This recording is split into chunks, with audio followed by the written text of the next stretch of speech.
Bonjour chers frères et sœurs, nous sommes heureux de prendre ce temps ensemble, un temps que nous croyons précieux, un temps où nous voulons être agréables à notre Seigneur Jésus-Christ, agréables à notre Père qui est dans les cieux, mais qui est tout près de nous aussi en esprit et en vérité. Voilà, nous voulons louer le Seigneur de tout notre cœur, il est digne de louange, digne d'adoration. Ce soir, Manassé va nous rappeler que nous ne sommes pas seuls. Jésus est monté au ciel, oui, mais il a fait cette promesse d'envoyer un autre consolateur, et ce soir, Manassé va nous rappeler ces choses au travers d'une pensée. Mais prenons un temps de louange, d'adoration ensemble, par le chant. Exprimons ce que nous avons dans le cœur pour celui qui nous a aimés le premier, pour celui que nous aimons de tout notre cœur, Jésus-Christ. Alors, que Dieu nous bénisse dans ces moments.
Pour ta gloire, alléluia.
la mort, non rien ne te freine, tu as tout donné pour que j'ai la vie, mon cœur tout entier, Seigneur me voici, ton amour est fort, il brise les chaînes, il terrasse la mort, non rien ne te freine, tu as tout donné pour que j'ai la vie, mon cœur tout entier, Seigneur me voici, ton amour est fort, il brise les chaînes, il terrasse la mort, non rien ne te freine, tu as tout donné pour que j'ai la vie, mon cœur tout entier,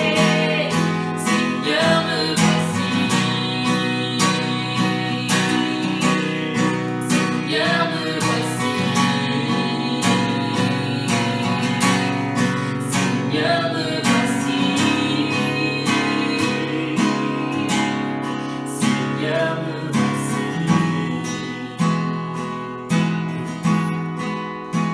Donne-moi un cœur tout entier et complètement dévoué. Fais ce que tu veux. Fais ce que tu veux de ma vie. Je veux me donner corps et âme pour ce qui vibrer ton cœur. Fais ce que tu veux. Fais ce que tu veux pour ta gloire. Alléluia.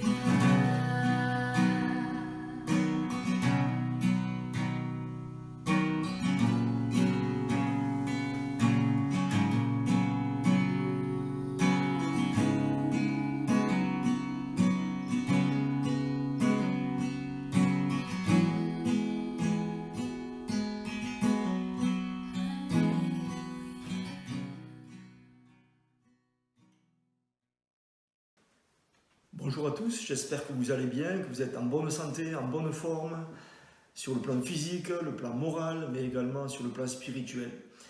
Je vais partager avec vous un témoignage, non pas moi-même, mais quelqu'un de l'équipe des musiciens, conducteurs de louanges. Il s'agit de Gérard, qui est avec nous au piano.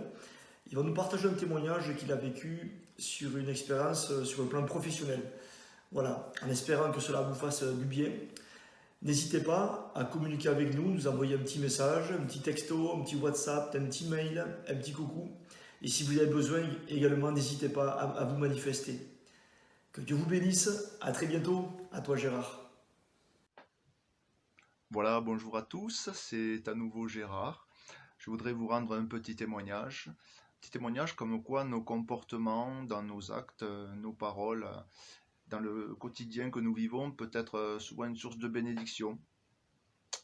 Ça se passait donc au sein de mon travail. J'ai travaillé pendant 27 ans chez Latécoère, pour ne pas les citer, dans une grosse entreprise donc aéronautique, un sous-traitant majeur de chez Airbus. Nous étions 1200 en France, 5000 dans le monde. Et durant les 15 dernières années de ma carrière, au sein de cette entreprise, j'étais délégué syndical CGT. Alors vous me direz, pour un chrétien, c'est relativement bizarre, ce parcours. Mais bon, pour vous brosser un petit peu le tableau rapidement, parce qu'on pourrait en parler pendant 1h30, si vous voulez, depuis les années 70, il avait été monté de toutes pièces deux syndicats, FO-CGC, si vous voulez, par la direction pour contrer la vieille CGT de l'époque qui était trop virulente. Et ce syndicalisme était devenu un syndicalisme de complaisance et même ça en était devenu mafieux, c'était l'horreur, c'était l'horreur. On me demandait de participer à ce syndicalisme-là, bon je voulais pas du tout faire du syndicalisme, mais à un moment donné, si vous voulez, ne serait-ce que parce que ça me donnait des boutons, je ne pouvais pas, donc je suis allé faire un petit peu de syndicalisme, si vous voulez, qui était à l'opposé de cette forme de syndicalisme-là. Voilà, pour servir avant toute chose mes collègues, si vous voulez, plutôt que moi-même. On était une quinzaine sur 1200, c'est pour vous dire. On était un peu les rebelles.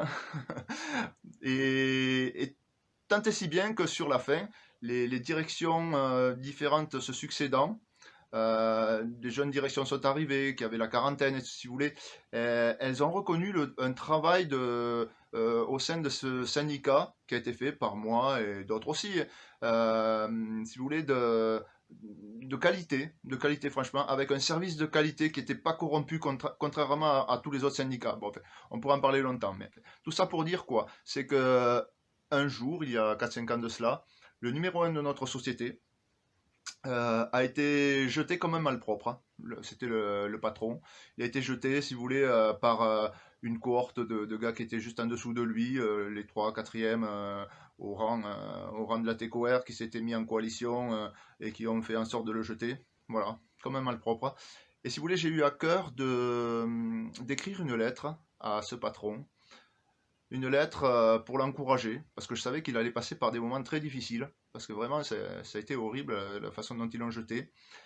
J'en ai parlé à personne, ni même à mon épouse, ni à mes collègues de travail, ni à mes collègues de la CGT, à personne. Je lui ai apporté en main propre, enfin je l'ai fait passer par sa secrétaire de direction, et j'en ai pas entendu parler pendant un an.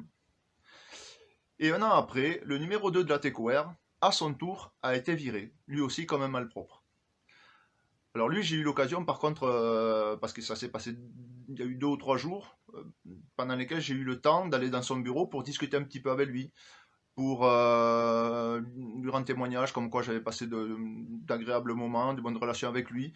Et il s'est confié à moi en me disant que c'était également le cas pour lui, qu'il m'avait beaucoup apprécié. Il avait apprécié le travail qu'avait fait la CGT, mais en particulier, il m'avait vraiment apprécié. Bon, ça m'a touché, hein. Il n'y a pas de souci. Et en discutant comme ça, je lui ai dit, vous savez, quand notre numéro 1 est parti, l'ex-patron, j'y avais écrit une lettre pour l'encourager, vous savez. Et il me dit, mais Gérard, c'était un très très bon copain à moi, on se voit encore souvent. Et cette lettre, il m'en a parlé, il m'a dit. Il me l'a lu. Il m'a dit, mais ça, vous pouvez pas savoir comme ça l'a encouragé, parce que pendant les mois qui ont suivi cette façon dont il a été viré, où il n'a pas retrouvé de travail de suite, il était au fond du seau. Et souvent, il relisait cette lettre. Et ça l'encourageait. Il me dit, surtout que vous ne pouvez pas imaginer, ça venait d'un délégué syndical de la CGT en plus. C'était improbable pour lui. Ça aurait été encore un délégué syndical de chez FO ou la CGC, c'est-à-dire les syndicats qui étaient cautionnés par les patrons, il aurait compris, mais de la CGT, il ne comprenait pas. Et c'était pour lui, c'était vraiment une source d'encouragement terrible. Et il me dit, et souvent quand on se voit, il m'en parle encore.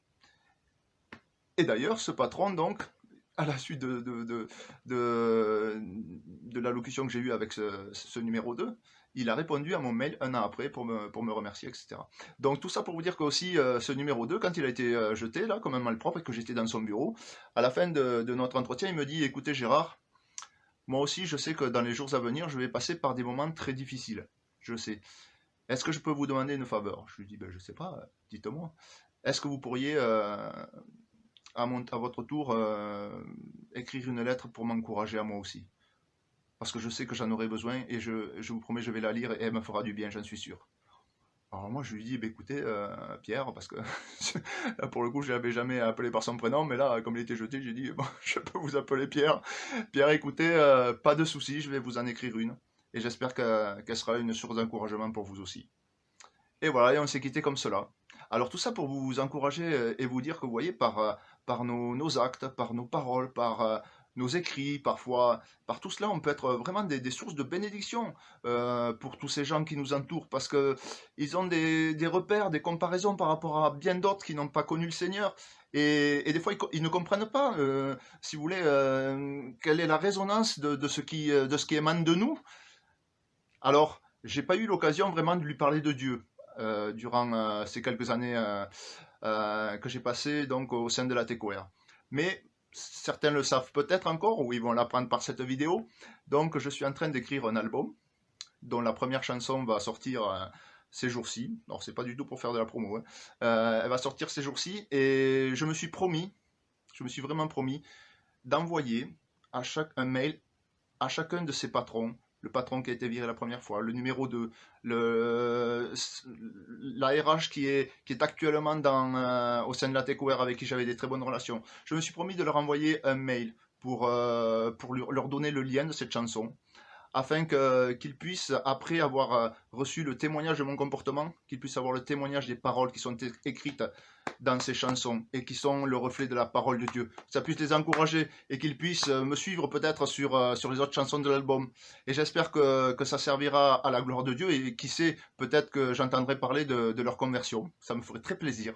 Voilà, tout ça c'était pour vous encourager, comme quoi au sein de votre travail, si vous passez par des moments difficiles, peut-être un chef qui est dur avec vous, priez pour lui et croyez que Dieu peut permettre des miracles. Franchement, des miracles. Il peut provoquer des situations auxquelles vous ne vous attendiez pas. Moi, je ne m'attendais pas à ce qu'un patron de la TechWare me demande un jour écris-moi une lettre pour m'encourager quand je serai viré. Non, je ne m'y attendais pas. Mais priez et vous verrez qu'il peut être libéré des situations dont on ne s'attend pas du tout. Voilà. Et bien alors je voulais, par ce petit témoignage, vous encourager.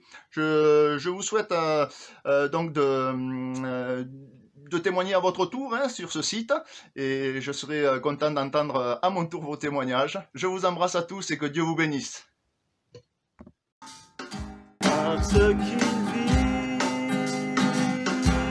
n'ai rien à craindre, mes lendemains sont assurés entre ses mains. Il tient ma vie pour ce temps et l'éternité. Je sais qu'il vit, parce qu'il vit.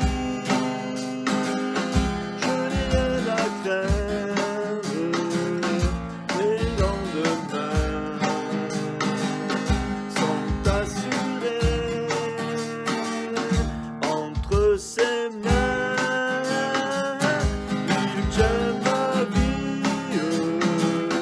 pour ce temps et l'éternité. Je sais qu'il vit.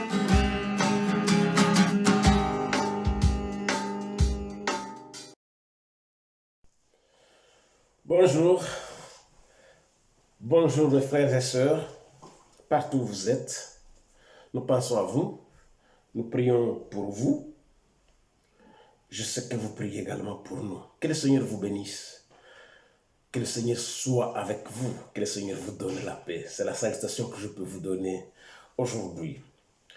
Merci à Philippe, merci à notre pasteur qui a mis vraiment des dispositions, un programme où on peut s'exhorter, on peut s'envoyer des messages d'exhortation, on peut s'envoyer des messages d'encouragement via Internet.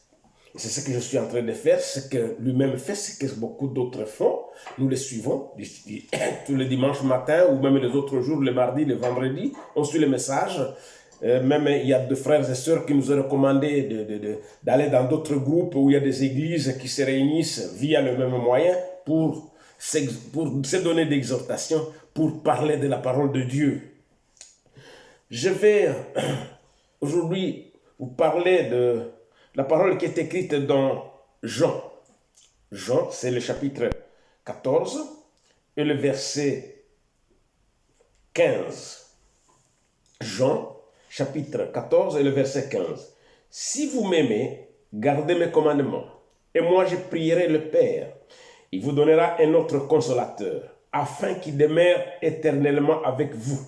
L'esprit de vérité que le monde ne peut recevoir parce qu'il ne le voit point et ne le connaît point. Mais vous les connaissez car il demeure avec vous et il sera en vous.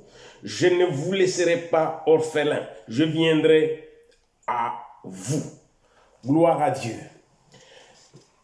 Le Seigneur Jésus nous a promis un autre consolateur, parce que lui-même était un consolateur. Il est venu consoler le monde.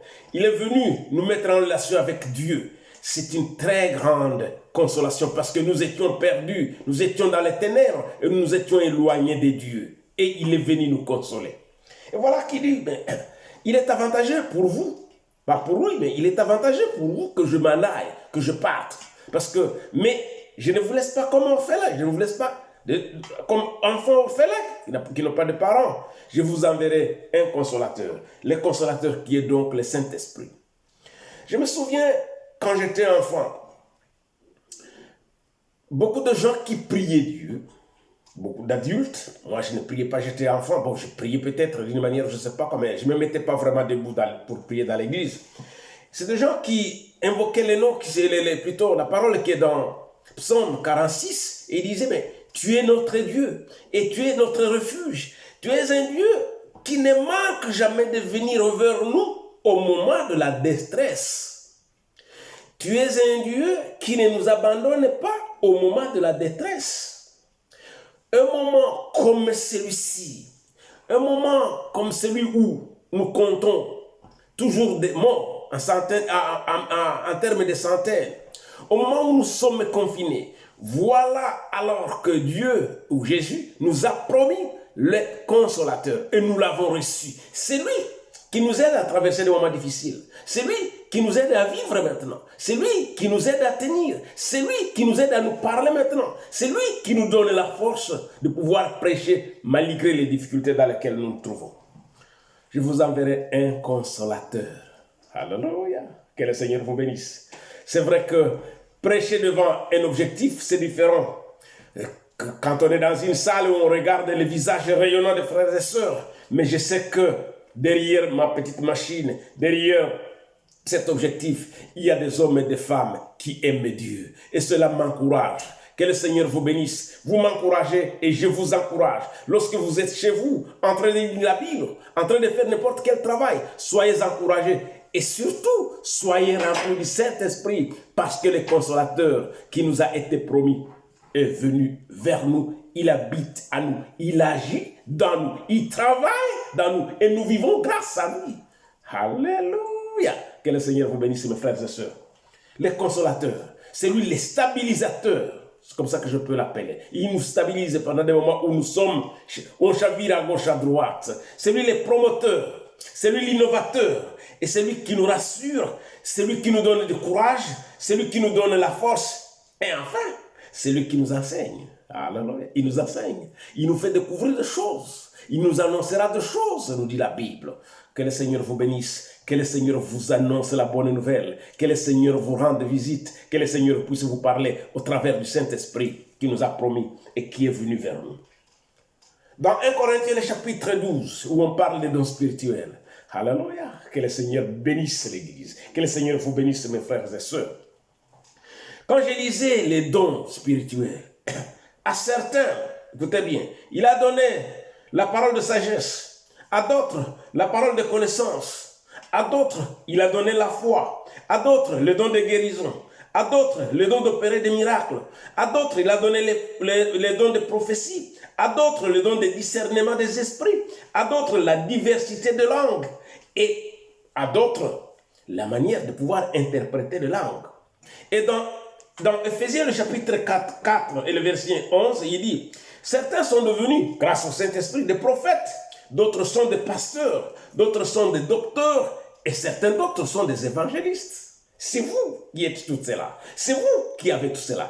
Tout ceci, tout ce que je viens de citer ici, dans 1 Corinthiens chapitre 12 et Ephésiens chapitre 4, ça vous est destiné. Et quand je lisais cela, ça je l'ai lu hier, je me suis dit, nous sommes riches, nous sommes des richards. Voilà qui nous a tout donné. Ça, écoutez, le monde ne connaît pas. Le monde n'a pas ça. Les autres n'en ont pas. C'est nous qui en avons. C'est exclusif à nous qui croyons à Dieu. Nous qui les croyons maintenant, nous avons trouvé nos parents qui ont cru en Dieu, le Saint-Esprit avait certainement les dons. Et nos enfants qui croient en Dieu, certainement. C'est destiné à tout le monde, mais simplement à ceux-là qui ont cru à lui. Voilà que nous sommes des riches. Je crois que quand je venais en France, je voyais toujours, je me suis installé en France depuis l'année 1998. C'est chaque année que je voyais des gens dans la rue. Ils étaient dehors. Ils étaient en train de parler. Ils manifestaient. Un certain nombre de, je sais pas, de syndicats. Ils manifestaient. Oh, on ne nous donne pas de moyens. On ne nous donne pas de moyens. Chaque année, on ne nous donne pas de moyens. On ne nous donne pas de moyens. Il n'y a pas de moyens. Toutes les années, on accusait le gouvernement, je ne sais pas, depuis ce temps-là, chaque année, on accusait le gouvernement qui était en place. On dit, il ne nous donne jamais de moyens pour agir. Il ne nous donne pas de moyens pour le travail. Nous ne sommes pas satisfaits. Mais je n'en ai pas encore vu dans la rue pour dire, nous sommes satisfaits, vous avez bien fait. Je n'en ai pas encore vu. Mais peut-être qu'ils viendront, mais je ne sais pas quand. Voilà, alors je fais cette comparaison parce que Dieu nous a rendus riches. Il nous a donné des moyens d'action. Il nous a donné des moyens pour faire vivre l'Église. Il nous a donné des moyens pour traverser des moments difficiles. Il nous a donné des moyens pour pouvoir traverser les tempêtes ou la tempête comme celle que nous sommes en train de traverser. Alléluia. Grâce aux dons spirituels qui nous enseignent, qui nous parlent, à la prophétie, à l'esprit de sagesse, le Seigneur nous a donné tous ces moyens. Nous sommes des riches. Nous sommes des richards. Et c'est vrai, à un moment donné, j'entendais en France, il disait, écoute, lui, il montre les signes ostentatoires de ses moyens, de ses richesses. Dieu ne nous a pas demandé de cacher les dons. Dieu ne nous a pas demandé de cacher notre richesse. C'est ostentatoire. Nous les montrons au monde parce que nous vivons dans le monde. Et c'est par ces moyens-là, que le monde va croire en lui. Je me souviens de Pierre et de Jean, qui étaient arrêtés un jour parce qu'ils avaient guéri un malade. Parce qu'ils avaient guéri un malade. Vous savez, Jésus lui-même a été condamné. Oui, il a été condamné parce qu'on a lâché, la foule demandait qu'on lâche Barabbas, qui était un tueur, mais qu'on tue celui qui guérit ou qui ressuscite même les morts. Oui, alors, un jour, Pierre et Jean se présentent devant les Sanhédrins, devant le monde, devant les juges. On leur dit, c'est par quel pouvoir vous faites ceci? Dites-nous, c'est par quel pouvoir vous pouvez le faire? Le monde ne sait pas par quel pouvoir nous vivons dans la joie. Le monde ne sait pas par quel pouvoir nous vivons tout joyeux malgré la pauvreté, malgré les difficultés, malgré d'autres. Je ne peux pas savoir quelles sont vos difficultés, les difficultés à vous que vous traversez. Je connais les miennes, mais celui qui m'aide à les traverser, c'est le Saint-Esprit, c'est la parole de Dieu, c'est le Dieu lui-même. C'est grâce à cette richesse que le Seigneur Jésus nous a donnée. C'est grâce à ce pouvoir que le Seigneur nous a donné. Par quel pouvoir vous faites ceci? Mais ils ont répondu, c'est parce que nous avons le pouvoir de ce Jésus-là que vous avez crucifié, que vous avez tué, mais qui est ressuscité. C'est ça la victoire de l'Église. Si Christ n'était pas ressuscité, on ne serait pas en train de parler de Jésus-Christ. Mais ce qui nous donne la force et le pouvoir de pouvoir parler de lui, c'est parce qu'il est ressuscité des morts, il est vivant, et nous. Cette manifestation de sa résurrection se montre à nous parce que nous croyons en lui. Et nous, chrétiens, qui mourrons, certainement qu'un jour nous allons ressusciter avec Christ. Pierre, un monsieur qui s'appelait Simon, quand il a vu les apôtres faire des miracles, il a proposé qu'il leur donne de l'argent. Il a dit, je peux vous donner de l'argent pour que moi-même, quand j'impose les mains sur des malades qui guérissent. Et Paul qui dit, sors d'ici, va loin, sors d'ici avec ton argent. Parce que ce n'est pas au coût de l'argent. Ce que nous avons comme dons spirituels, ce que nous avons comme richesse, ce que nous avons comme dons, nous ne les avons pas achetés. Nous les avons reçus gratuitement.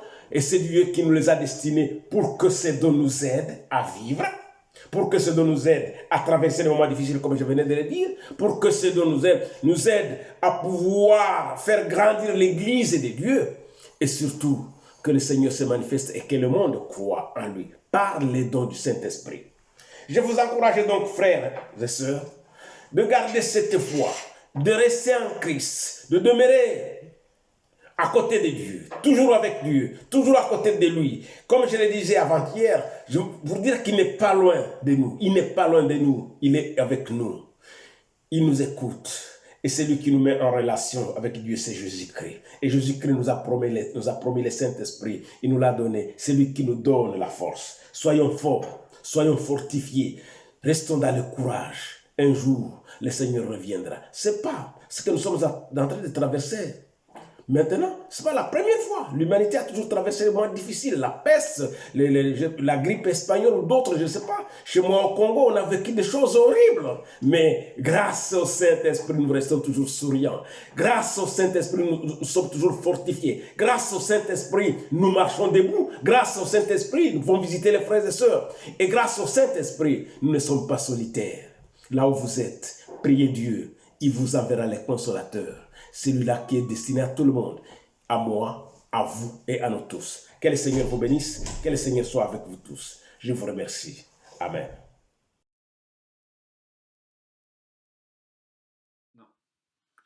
Si la lune me glace et le soleil me menace, créateur des étoiles, mon secours est en toi. Si mes larmes ruissellent et que mon pas chancelle, créateur de la terre, mon secours est en toi.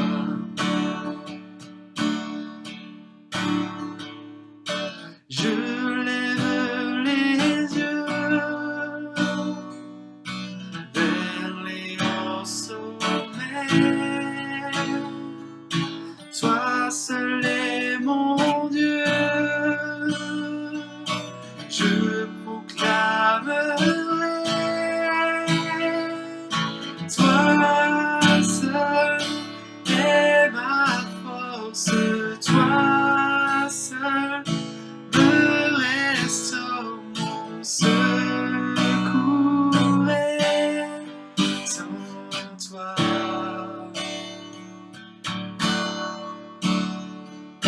Toujours tu me portes, jamais tu ne dors, mon secours est en toi. Si la peur m'envahit et mon âme chavire, créateur de la vie, mon secours est en toi. Je lève les yeux. Je lève les yeux vers les hauts sommets. Toi seul est mon Dieu. Je proclamerai. Toi seul est ma force. Toi seul me restaure, mon secours est en toi.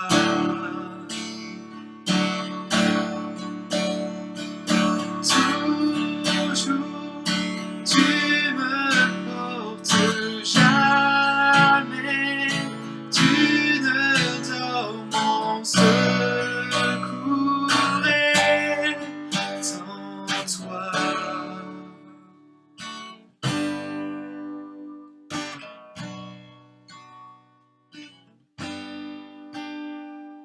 Ta victoire, mon espoir, ton chemin, mon destin, ton salut, mon refuge, tout est en toi. Ta victoire, mon espoir, ton chemin, mon destin, ton salut, mon refuge, tout est en toi.